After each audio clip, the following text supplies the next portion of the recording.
शिंदेच्या शिवसेनेचे आमदार संजय गायकवाड यांचा आकाशवाणी आमदार निवासामध्ये राडा। उत्कृष्ट जेवण मिळाल्याने वेटरला केली बेदम मारहाण, कोणताही पश्चाताप नसल्याचं सांगत दाखवली मुजोरी।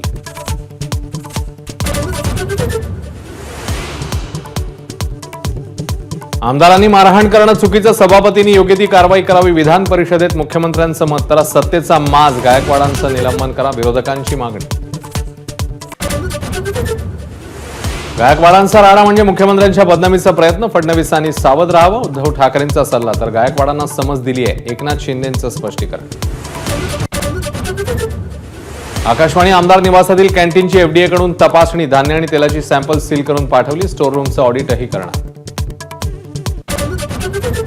मुलाकडून अपघात, ड्रंक अँड ड्राईव्हचं प्रकरण नाही, भाजप आमदार सुरेश धस यांचा दावा। अपघातात हॉटेल व्यावसायिकाच्या मृत्यू प्रकरणी सागर धसवर गुन्हा दाखल, जामिनावर सुटका। मुंबईमध्ये विनाअनुदानित शिक्षकांचं शिष्टमंडळ मुख्यमंत्र्यांच्या भेटीला, एका दिवसात शिक्षकांचा प्रश्न मार्गी लावा, शरद पवारांचं सरकारला आवाहन, तर आंदोलक शिक्षकांची अवस्था मविया सरकारमुळेच, फडणवीसांचा आरोप।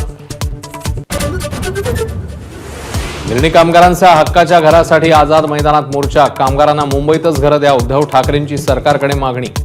मनसे नेते बाळा नांदगावकर यांच्यासह जयंत पाटील, जितेंद्र आव्हाड यांचीही हजेरी। उपमुख्यमंत्री एकनाथ शिंदे ठाकरेंचे आमदार सुनील प्रभूंच्या घरी, प्रभूंची घेतली सांत्वनपर भेट। काही दिवसांपूर्वी सुनील प्रभूंच्या वडिलांचं निधन झाल्यानं शिंदे सुनील प्रभूंच्या भेटीला। महाराष्ट्राप्रमाणे बिहारमध्येही मतांच्या चोरीचा प्रयत्न, खासदार राहुल गांधींचा आरोप। निवडणूक आयोग आरएसएस आणि भाजपचा भाग असल्यासारखं वागत असल्याचा घणाघात। मुसळधार पावसामुळे गोंदियात पूरस्थिती, तिरोडा तालुक्यातल्या लोधीटोला गावात शेकडो हेक्टर शेती पाण्याखाली, घरांचंही नुकसान, तर भंडाऱ्यात वैनगंगा नदीने धोक्याची पातळी ओलांडली।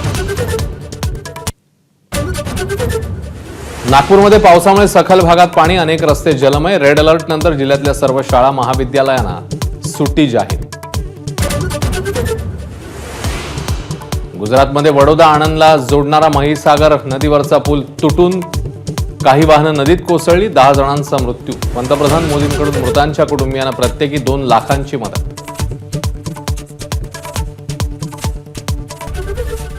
एबीपी माझा, उघडा डोळे बघा नीट।